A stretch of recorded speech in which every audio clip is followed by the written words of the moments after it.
امریکہ ایران مذاکرات میں پاکستان کی کامیاب ثالثی۔ ایرانی صدر مسعود پزشکیان اظہار تشکر کے لیے سرکاری دورے پر آج اسلام آباد پہنچیں گے۔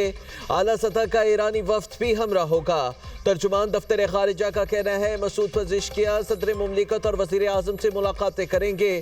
ایرانی صدر پاکستانی قیادت سے دو طرفہ تعلقات پر تبادلہ خیال کریں گے۔ تجارت، توانائی، سرحدی سلامتی اور علاقائی روابط کے فروغ پر بات چیت ہوگی۔ پاکستان اور ایران کی قیادت باہمی تعاون کے نئے مواقع پر غور کرے گی۔ اسلام آباد مفاہمتی یادداشت کے بعد جاری سفارتی روابط پر تبادلہ خیال کیا جائے گا۔ علاقائی اور بین الاقوامی اہم امور پر پاکستان اور ایران مشاورت کریں گے۔ دونوں ملک خطے میں امن، استحکام اور پائیدار ترقی کے عزم کا اعادہ کریں گے۔ اقتصادی تعاون کے سابقہ معاہدوں پر پیش رفت اور عمل درآمد کا بھی جائزہ لیا جائے گا۔ بارڈر سیکیورٹی سمیت دیگر امور بھی زیر غور آئیں گے۔ ایران معاہدے پر قائم نہ رہا تو وہی کروں گا جو مجھے کرنا ہے۔ ہم مذاکرات کر رہے ہیں اور دیکھیں گے معاملات کیسے چلتے ہیں۔ جب تک تہران ہمارا احترام کرتا رہے گا ہمیں مسئلہ نہیں ہوگا۔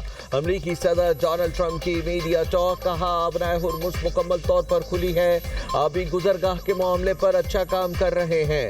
پیٹرولیم مصنوعات کی قیمتیں نیچے آ رہی ہیں۔ تہران ہتھیاروں کے معائنے پر رضامند ہو جائے گا اور مستقبل میں طویل عرصے تک جوہری شفافیت یقینی بنانے کے لیے راضی ہوگا۔ ایران کی فوجی صلاحیت تباہ کر دی، وہ مشکل میں ہے۔ منجمد اثاثے اجناس خریدنے کے لیے جاری کیے جائیں گے۔ اجناس صرف ہمارے کسانوں سے خریدی جائے گی۔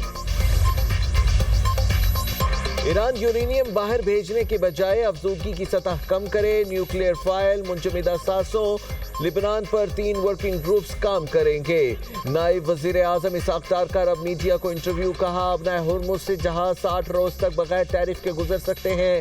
جہازوں کو صرف سٹینڈرڈ نیویگیشن اور سروس فیس دینا ہوگی۔ مذاکرات کا اگلا مرحلہ سخت ہو سکتا ہے مگر حتمی معاہدہ ہونا ممکن ہے۔ ڈیل میں کوئی منفی نقطہ نہیں۔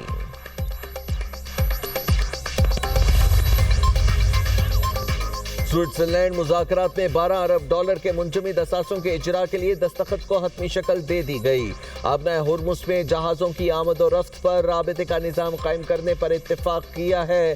باقر غالباف کہتے ہیں اقدام کا مقصد کسی بھی قسم کے تصادم یا کشیدگی سے بچنا ہے۔ لبنان کی علاقائی سالمیت اور خود مختار کی ضمانت دینے پر اتفاق ہوا ہے۔ مذاکرات کے ذریعے لبنان کا مسئلہ حتمی حل تک پہنچ جائے گا۔ مقاصد حاصل ہونے تک مذاکرات ترک نہیں کریں گے۔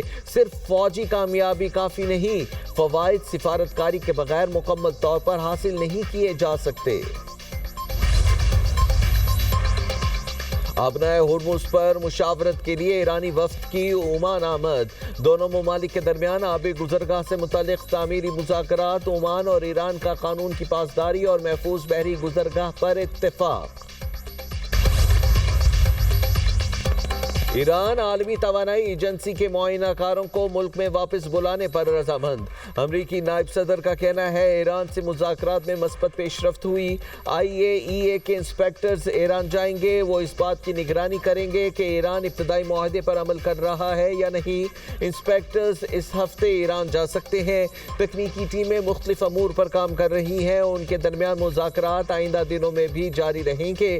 حتمی معاہدے تک پہنچنا چاہتے ہیں۔ ایران کے اس وقت تک منجمد رہیں گے جب تک بعض معاملات طے نہیں ہو جاتے۔